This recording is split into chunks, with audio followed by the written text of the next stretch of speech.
ہمیشہ علی ہی رہے، ایک یہ مسئلہ ہے۔ اور دوسرا امن کا مسئلہ ہے، ہر کوئی اس خطرے پہ ہے کہ میری جان نہ چلی جائے، میری جان نہ چلی جائے۔ اور اس میں عجیب بات ہے کہ جو جتنا بڑا ہے نا اس کی جان اتنے خطرے میں ہے۔ آپ اے سی کی کوٹھی پہ چلے جائیں، وہاں آپ کو 2 گارڈ ملیں گے۔ ڈی سی اس سے بڑا ہے، اس کی کوٹھی پہ چلے جاتے 4 گارڈز ملیں گے۔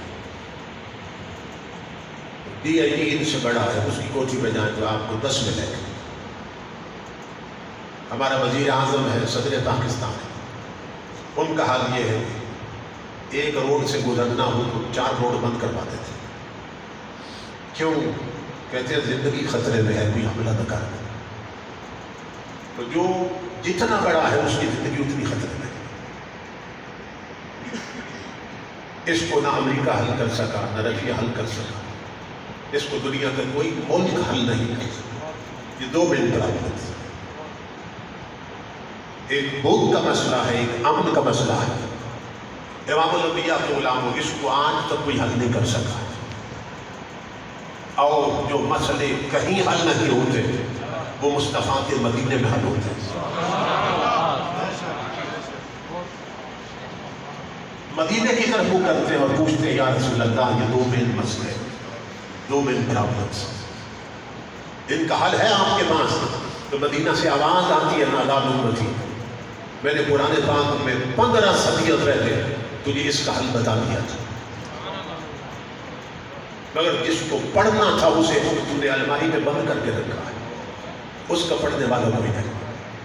فرمایا یہ 2 مین انسانیت کے پرابلم ہیں، پریشانیاں ہیں، ان کا حل تجھے کہیں نہیں ملا لیکن حضور کی چوکھٹ سے ملے گا۔ فرمایا پڑھ سورہ قریش، اللہ رب العزت فرماتا ہے فَلْيَعْبُدُوا رَبَّ هَٰذَا الْبَيْتِ الَّذِي أَطْعَمَهُم مِّن جُوعٍ وَآمَنَهُم مِّن خَوْفٍ۔ اللہ فرماتا ہے جو اس گھر کا رب ہے تم اس کی بندگی میں لگ جاؤ، تمہیں خوف ہوگا تو امن میں دوں گا، بھوک لگے گی تو رزق بھی میں عطا کروں گا۔ اللہ رب العزت فرماتا ہے خوف ہوگا تو امن بھی ہم دیں گے، اور بھوک لگے گی تو رزق بھی ہم عطا کریں گے۔ شرط کیا ہے؟ فَلْيَعْبُدُوا رَبَّ هَٰذَا الْبَيْتِ، جو کعبے کا مالک ہے، جو اس گھر کا رب ہے، تم اپنی زندگی اس کی بندگی میں گزارو، تم اس کی عبادت میں لگ جاؤ، تمہیں خوف ہوگا تو امن ہم دیں گے، بھوک لگے گی تو رزق بھی ہم عطا کریں گے۔ تو یہ اللہ رب العزت کا وعدہ ہے۔ امام الانبیاء کے غلام پاکستان میں 1960 اور 70 کے درمیان ایک سال ایسا بھی آیا تھا کہ جب گندم کا قحط پڑ گیا، حکومت کے گودام خالی ہو گئے، ڈپو پر آٹا ختم ہو گیا، تو وزیر خوراک نے اعلان کیا تھا اور وزیر اعظم نے اور صدر پاکستان کہ ہمارے گودام خالی ہو گئے اور ڈپو پر آٹا ختم ہو گیا، گندم کا قحط پڑ گیا، اس لیے پاکستانی عوام سے اپیل کرتے ہیں جو 2 روٹیاں کھاتے ہیں وہ 1 کھائیں، سبزیاں ابال کے کھائیں، بھوک مٹائیں، کیونکہ آٹا ختم ہو گیا ہے، گودام خالی ہو گیا۔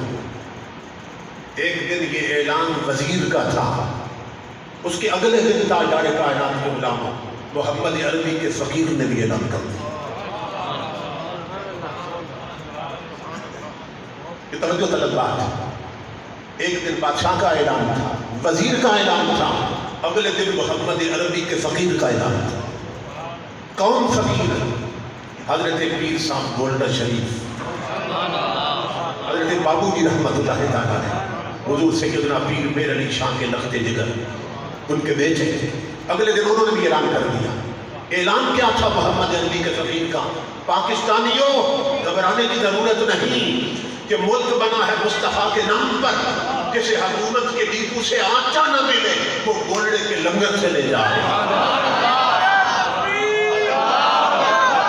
وزیر کا اعلان تھا، اگلے دن محمد عربی کے فقیر کا اعلان تھا۔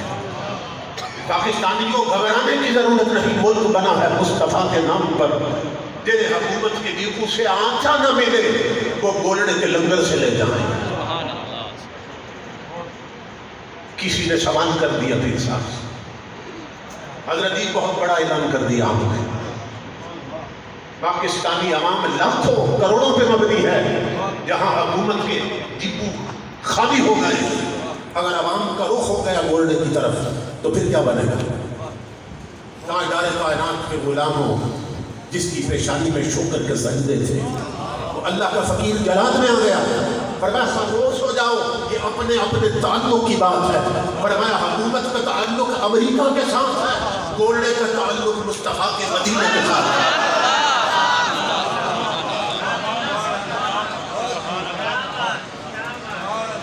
فرمایا یہ اپنے اپنے تعلق کی بات ہے. حکومت بھی ٹھیک کہتی ہے اور میرے علی شاہ کا بیٹا بھی ٹھیک کہتا ہے. حکومت کا تعلق امریکہ کے ساتھ ہے، گولڈے کا تعلق مصطفیٰ کے مدینے کے ساتھ ہے. اسی لیے کسی نے کہا نہ رئیس ہوں نہ امیر ہوں، نہ میں بادشاہ نہ وزیر ہوں، تیرا عشق ہے میری سلطنت، میں اسی کا ادنیٰ فقیر ہوں. میرے پاس ساغر جم نہیں، مجھے پھر بھی کوئی علم نہیں، تیری ایک نگاہ نیاز سے میں جہاں میں سب سے امیر ہوں.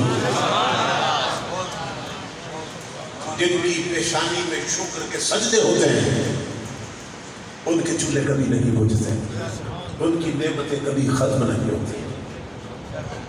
اللہ رب العزت فرماتا ہے ان شکرتم لازیدنکم، اگر تم شکر گزار بن کے رہتے تھے بندو تو ہم ضرور بے ضرور نعمتیں بڑھاتے جائیں گے، تمہاری نعمتیں کبھی گھٹنے نہیں گی. شکر سے نعمتیں بڑھتی ہیں. اور دوسرا مسئلہ کیا ہے؟ امن کا مسئلہ ہے. ہر ایک کی جان خطرے میں ہے. لوگ بکری چوری کرنے آتے ہیں، بندہ مار کے چلے جاتے ہیں. جیب میں پرس دیکھتے ہیں، اس میں ہو سکتا ہے 100 روپے ابھی نہ نکلے، اس کی خاطر بندہ مار کے چلے جاتا ہے. انسانی زندگی اتنی سستی ہو گئی کہ حالات ایسے بن گئے کہ پہلے دشمن سے کہتا تھا کہ تجھے کتے کی موت ماری، اب کتا کتے سے کہتا ہے. حالات ایسے بن گئے، کتا کتے سے کہتا ہے. بھاگتے کتے نے اپنے ساتھی کتے سے کہا بھاگ ورنہ آدمی کی موت مارا جائے گا. بھاگتے کتے نے اپنے ساتھی کتے سے کہا بھاگ ورنہ آدمی کی موت مارا جائے گا. جہاں انسانی خون پانی سے سستا ہو چکا ہو وہاں لوگ اتنے بدامنی کا شکار ہو. امن نہیں، زندگیاں خطرے میں ہیں. لیکن امام الانبیاء کے غلام اللہ رب العزت امن کیسے دیتا ہے؟ فرمایا اگر شکر گزار بن کے رہے، عبادت گزار بن کے رہے تو بھوک ہوگی تو رزق ہم عطا کریں گے، اور خوف آئے گا تو امن بھی ہم عطا کریں گے. یہ تاریخ کا واقعہ ہے، تاریخ اسلامی کا. آج تو لوگ اپنے آپ کو سپر پاور کہتے ہیں، ان کے پاس کئی بحری بیڑے ہیں. جس علاقے کا بیڑا غرق کرنا ہوا اپنے بحری بیڑے وہاں پہ بھیج دیتے جو جدید اسلحہ سے لیس ہوتے ہیں. تو تاریخ بتاتی ہے کہ ایک وقت تھا جو اس وقت کی سپر پاور تھی، ان کے پاس ایک بحری بیڑا تھا، اور جس علاقے کو مسلمانوں نے جس علاقے کو برباد کرنا ہوتا اپنا بحری بیڑا وہاں پہ بھیج دیتے. انہوں نے دیکھا کہ اس دور میں مسلمان بے حد ہیں، کمزور ہیں، اگر ہم حملہ کریں بحری بیڑا بیچ کر پھر ان کو ختم کر سکتے ہیں، انہیں ہم نیست و نابود کر سکتے ہیں. اس سپر پاور میں جو کافر طاقت تھی اس نے پروگرام بنایا کہ مسلمانوں پہ حملہ کیا جائے.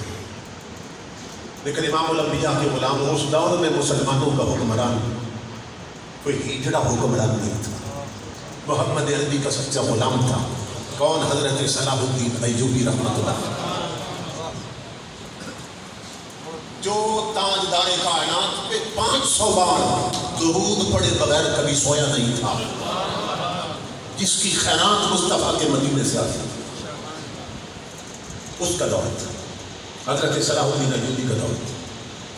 انہوں نے سنا کہ وہی بیڑا آ رہا ہے اور کل مسلمانوں پہ حملہ ہو جائے گا اور ہم نہتے ہیں، کمزور ہیں، حضور کی امت کا خون بہے گا، عورتیں بیوہ ہو جائیں گی، بچے یتیم ہو جائیں گے اور علاقہ اجڑ جائے گا۔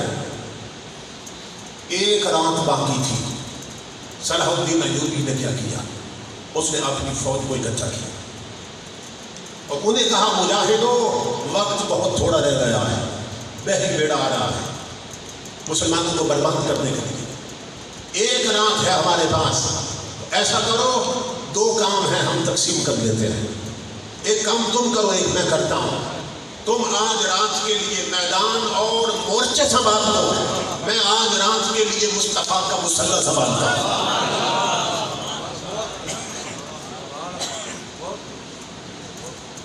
اس نے کہا ٹائم بہت تھوڑا رہ گیا ہے، ایک رات ہے، تم میدان سنبھال دو اور اپنی پوزیشن سنبھال دو، اور آج رات کے لیے میں مصطفیٰ کا مسلح سنبھالتا ہوں۔ قریب ہی مسجد اقصیٰ تھی، صلاح الدین ایوبی وہاں چلے گئے رحمۃ اللہ تعالیٰ، عشاء کی نماز جماعت کے ساتھ پڑھی۔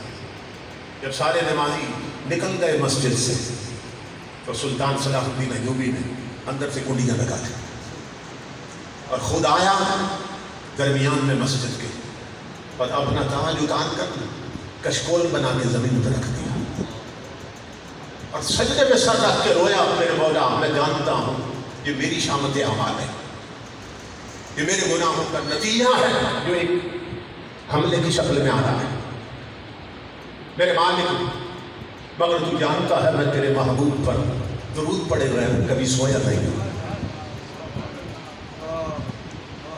اس محبوب کا واسطہ ہے کوئی خیرات بھیج جس پر میں درود پڑھ کے سوتا ہوں، حضور کی امت کے بچے یتیم ہو جائیں گے، عورتیں بیوہ ہو جائیں گے، گھر اجڑ جائیں گے۔ ساری رات سجدے میں سر رکھ کے روتا رہا اور رات گزرنے کی خبر اس وقت ہوئی صلاح الدین ایوبی کو کہ جس وقت مینارے پر مؤذن نے فجر کی اذان چھوڑ کر سجدے میں سر رکھ کے روتا، کبھی رخسان رکھے زمین پر، کبھی پیشانی رکھی زمین پر۔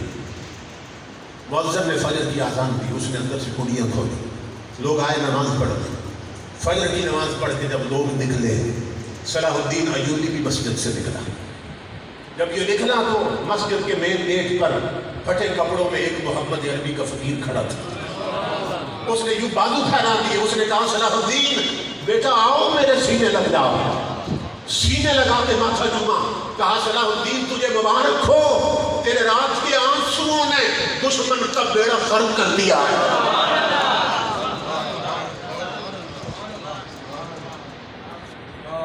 اس فقیر نے کہا صلاح الدین مبارک ہو تجھے، تیرے رات کے آنسوؤں نے دشمن کا بیڑا ہی غرق کر دیا، ادھر تیری آنکھ سے آنسو گرے ہیں، ادھر سمندر میں بھوچال اٹھ گئے اور بیڑے کو ہی غرق کر کے دے۔